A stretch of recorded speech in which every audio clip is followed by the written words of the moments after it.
येणार असल्याची माहिती त्यांनी दिलेली आहे।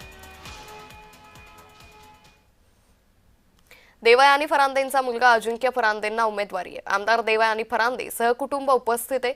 भाजप प्रवेशाच्या नाराजी नाट्यानंतर देवयानी फरांदेंच्या मुलाला उमेदवारी देण्यात आलेली आहे। प्रभाग क्रमांक 7 मधून अजिंक्य फरांदे हे भाजपचे उमेदवार आहे। त्यामुळे मागे दिनकर पाटील त्याचबरोबर इतर आयात पक्षप्रवेशावरून देवयानी फरांदे या नाराज झाल्या होत्या। त्यांनी आपली नाराजी स्पष्टपणे बोलून दाखवली होती। मात्र आता देवयानी फरांदेंचा मुलगा अजिंक्य फरांदेंना उमेदवारी देण्यात आलेली आहे। आमदार देवयानी फरांदे सहकुटुंब यावेळी उपस्थित आहे। त्यामुळे भाजप प्रवेशाच्या या सर्व नाशिकमधील नाराजी नाट्यानंतर देवयानी फरांदेंच्या मुलाला उमेदवारी देण्यात आलेली आहे। प्रभाग क्रमांक 7 मधून अजिंक्य फरांदे हे भाजपाचे उमेदवार आहेत। त्यामुळे कुठेतरी देवयानी फरांदेंची नाराजी ही दूर करण्यात आल्याचं पाहायला मिळतंय। तर गिरीश महाजनांनी या सगळ्या नाराजीवरती आपलं वक्तव्यही केलं होतं की सर्व कार्यकर्त्यांशी देवयानी फरांदेंशी संवाद साधला जाईल, समन्वय ठेवला जाईल आणि यानुसारच आता देवयानी फरांदे यांच्या मुलाला अजिंक्य फरांदे यांना भाजपकडून उमेदवारी देण्यात आलेली आहे। प्रभाग क्रमांक 7 मधून अजिंक्य फरांदे यांना भाजपकडून उमेदवारी देण्यात आलेली आहे। या संदर्भात अधिक माहिती घेऊयात आमचे प्रतिनिधी किरण गोटूर यांच्याकडून।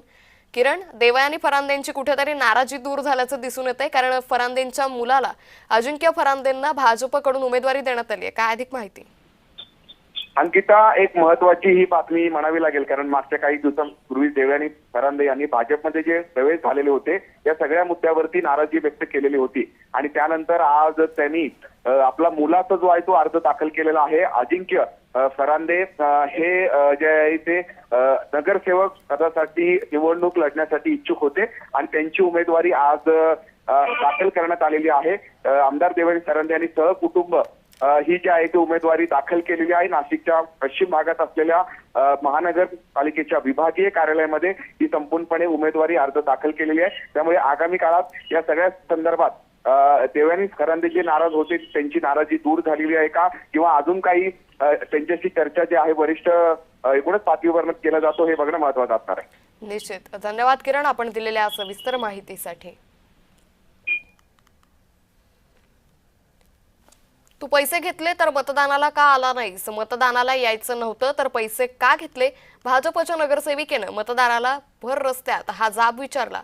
भाजप विजयी उमेदवार प्रणिता कुलकर्णी यांचा हा व्हिडिओ सध्या मोठ्या प्रमाणात व्हायरल होत असल्याचं पाहायला मिळतंय।